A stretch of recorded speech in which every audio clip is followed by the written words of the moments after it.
Artigo 216-A.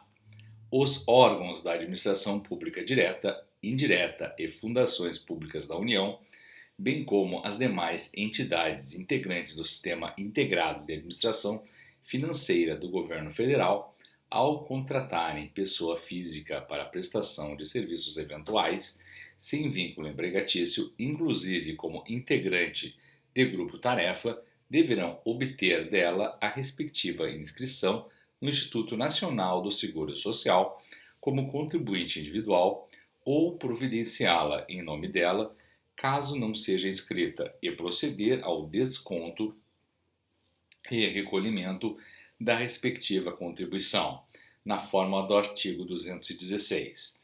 Parágrafo 1º. Aplica-se o disposto neste artigo, mesmo que o contratado exerça concomitantemente uma ou mais atividades abrangidas pelo regime geral de previdência social ou por qualquer outro regime de previdência social ou seja aposentado por qualquer regime previdenciário. Parágrafo 2º. O contratado que já estiver contribuindo para o regime geral de previdência social na condição de empregado ou trabalhador avulso sobre o limite máximo do salário de contribuição deverá comprovar por este fato e se a sua contribuição nessa condição for inferior ao limite máximo, a contribuição como contribuinte individual deverá ser complementar, respeitando no conjunto aquele limite, procedendo-se no caso de conformidade com o disposto no parágrafo 28 do artigo 216. Parágrafo 4º. Aplica-se o disposto nesse artigo às contratações feitas por organismos internacionais em programas de cooperação e operações de mútua conveniência entre estes e o governo brasileiro. Artigo 217.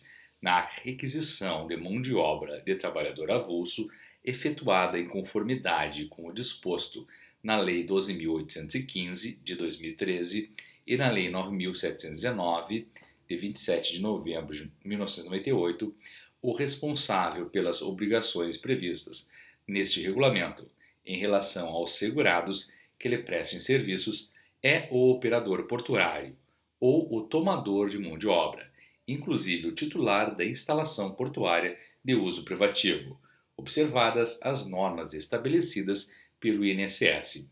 Parágrafo 1º. O operador portuário ou titular da instalação de uso privativo repassará ao órgão gestor de mão de obra até 24 horas após a realização dos serviços. Inciso 1. O valor da remuneração devida aos trabalhadores portuários avulsos, inclusive a referente às férias e à gratificação natalina. Inciso 2. O valor da contribuição patronal previdenciária correspondente e o valor daquela devida a terceiros, conforme o artigo 274. Parágrafo 2º. O órgão gestor de mão de obra é responsável. Inciso 1. Pelo pagamento da remuneração ao trabalhador portuário avulso. Inciso 2. Pela elaboração da folha de pagamento. Inciso 3. Pelo preenchimento e entrega da guia de recolhimento do Fundo de Garantia do Tempo de Serviço e informações à Previdência Social. Inciso 4. Pelo recolhimento das contribuições de que tratam o artigo 198, o inciso 1 do caput do artigo 201 e os artigos 202 e 274, incidentes sobre a remuneração paga, devida ou creditada aos trabalhadores portuários avulsos, inclusive sobre férias e gratificação natalina, no prazo previsto na alínea B do inciso 1 do artigo 216. Parágrafo 4º. O prazo previsto no parágrafo 1º pode ser alterado mediante convenção coletiva firmada entre entidades sindicais representativas dos trabalhadores e operadores portuários, observado o prazo legal para recolhimento dos encargos previdenciários. Parágrafo 5º. A contribuição do trabalhador avulso relativamente à gratificação natalina será calculada com base na alíquota correspondente ao seu salário de contribuição mensal.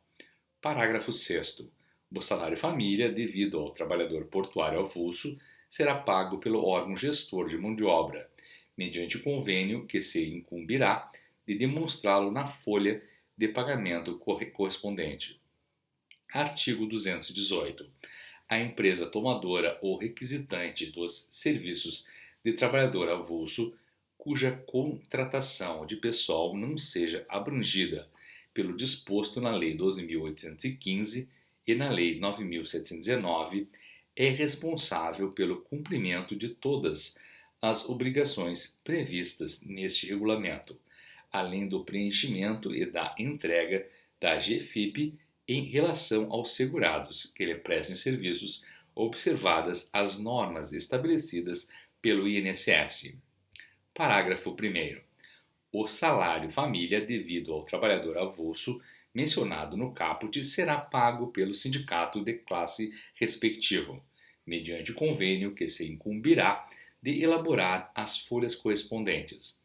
Parágrafo 2º. O tomador de serviços é responsável pelo recolhimento das contribuições de que tratam o artigo 198, o inciso 1 do caput do artigo 201 e os artigos 202 e 274, incidentes sobre a remuneração paga, devida ou creditada ao trabalhador avulso, inclusive sobre férias e gratificação natalina, no prazo previsto na linha B do inciso 1 do artigo 216. Seção 2. Da retenção e da responsabilidade solidária. Artigo 219.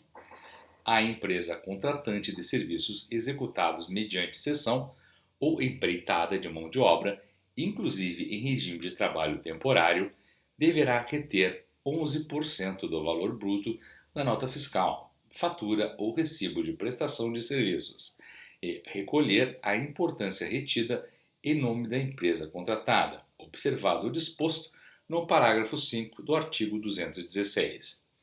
Parágrafo 1º. Exclusivamente para fins deste regulamento, entende-se como cessão de mão de obra a colocação à disposição do contratante em suas dependências ou nas de terceiros dos segurados, que realizem serviços contínuos, relacionados ou não com a atividade fim da empresa, independentemente da natureza e de forma de contratação, inclusive por meio de trabalho temporário, na forma da Lei 6.019, de 3 de janeiro de 74, entre outros.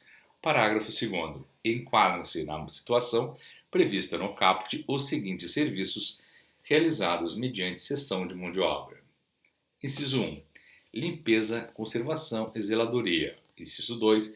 Vigilância e segurança. Inciso 3. Construção civil. Inciso 4. Serviços rurais. Inciso 5. Digitação e preparação de dados para processamento. Inciso 6. Acabamento, embalagem e acondicionamento de produtos. Inciso 7. Cobrança. Inciso 8. Coleta e reciclagem de lixo e resíduos. Inciso 9. Copa e hotelaria. Inciso 10. Corte e ligação de serviços públicos. Inciso 11. Distribuição. Inciso 12. Treinamento e ensino. Inciso 13. Entrega de contas e documentos. Inciso 14. Ligação e leitura de medidores. Inciso 15. Manutenção de instalações de máquinas e equipamentos. Inciso 16. Montagem. Inciso 17. Operação de máquinas e equipamentos e veículos. Inciso 18. Operação de pedágio e de terminais de transporte. Inciso 19. Operação de transporte de passageiros, inclusive nos casos de concessão ou subconcessão. Inciso 20. Portaria, recepção e ascensorista. Inciso 21. Recepção, triagem e movimentação de materiais. Inciso 22. Promoção de vendas e eventos. Inciso 23. Secretaria e expediente. Inciso 24. Saúde. Inciso 25. Telefonia, inclusive telemarketing. Parágrafo 3º. Os serviços relacionados nos incisos 1 a 5 também estão sujeitos à retenção de que trata o caput quando contratados mediante empreitada de mão de obra. Parágrafo 4º. O valor retido de que trata este artigo deverá ser destacado da nota fiscal, fatura ou recibo de prestação de serviços, sendo compensado pelo respectivo estabelecimento da empresa contratada quando do recolhimento das contribuições destinadas à Seguridade Social devidas sobre a folha de pagamento dos segurados. Parágrafo 5. O contratado deverá elaborar folha de pagamento e guia de recolhimento do Fundo de Garantia do Tempo de Serviço e informações à Previdência Social, distintas para cada estabelecimento ou obra de construção civil da empresa contratante do serviço. Parágrafo 6º. A empresa contratante do serviço deverá manter em boa guarda, em ordem cronológica e por contratada, as correspondentes notas fiscais, faturas ou recibos de prestação de serviços, guias da Previdência Social e guias de recolhimento do Fundo de Garantia do Tempo de Serviço, informações da Previdência Social com comprovante de entrega. Parágrafo 7º. Na contratação de serviços em que a contratada se obriga a fornecer material ou dispor de equipamentos, fica facultada ao contratado a discriminação na nota fiscal, fatura ou recibo do valor correspondente ao material ou equipamentos, que será excluído da retenção desde que contratualmente previsto e devidamente comprovado. Parágrafo 8. Cabe ao Instituto Nacional do Seguro Social normatizar a forma de apuração e o limite mínimo do valor do serviço contido no total da nota fiscal, fatura ou recibo, quando, na hipótese do parágrafo anterior, não houver previsão contratual dos valores correspondentes a material ou equipamentos. Parágrafo 9. Na impossibilidade de haver compensação integral na própria competência, o saldo remanescente poderá ser compensado nas competências subsequentes, inclusive na relativa à gratificação natalina, ou ser objeto de restituição não sujeitas ao disposto no parágrafo 3º do artigo 247. Parágrafo 10. Para fins de recolhimento e de compensação da importância retida, será considerada como competência aquela que corresponder à data da emissão da nota fiscal, fatura ou recibo.